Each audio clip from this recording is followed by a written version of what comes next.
Hi, I'm Scott Flowers with Cloud Ninjas. Today we're here to continue our series on the Dell PowerEdge R540 server. In this video we're going to specifically focus on power supplies. Let's get going. Well, hey, thanks for stopping by today to learn a little bit more about the Dell PowerEdge R540 server. Do us a favor, if you find anything in this video useful, click that like and smash that subscribe. All right, at the top end, this is honestly one of the quickest videos in our series. It's on power supplies. There's only 3 options for the power supplies, and because it's hot swap, it is a very, very easy install. So let's just go ahead and blow through this one. So the 3 options are going to be 495 watt, 750 watt, and 1100 watt. And you need to make sure that they're the exact same. You can't mix and match. You can't have one 750 with one 1100, or one 495 with one 750. It's just not going to work. You can blow them.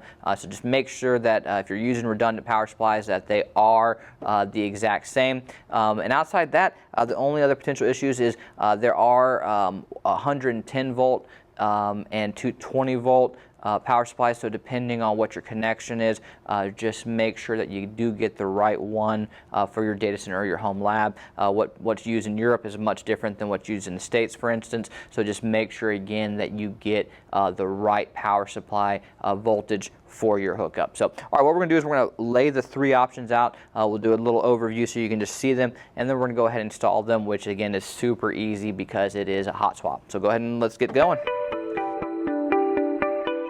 All right, so here's your 3 options, your 495, your 750, and your 1100 watt. I wanted to lay them out just so that you could physically see them. Obviously, they're all the same form factor. They all look the same. The only difference is the wattage, right? So now we'll go ahead and actually install one. And again, it's super easy because it's hot swap. So they're just going to pop in and out. And the only key is just to make sure you have the same within your system, and that you pay attention to the voltage. I mean, those are the real keys here. So let's go ahead and we'll show you how to install one.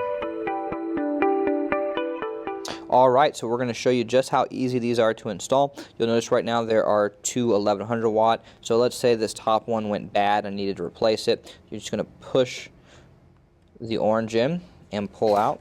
Slides out very easy. Okay, slides right out. And then we need to make sure we replace it with another 1100 watt, right? So now we're going to go ahead and slide this in. Just line it up.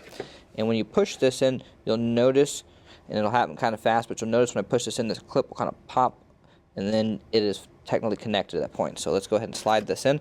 And so right now you'll notice it's just going to kind of pop, and it's not in all the way. Not in all the way. Push it all the way, and it just clicked in, right?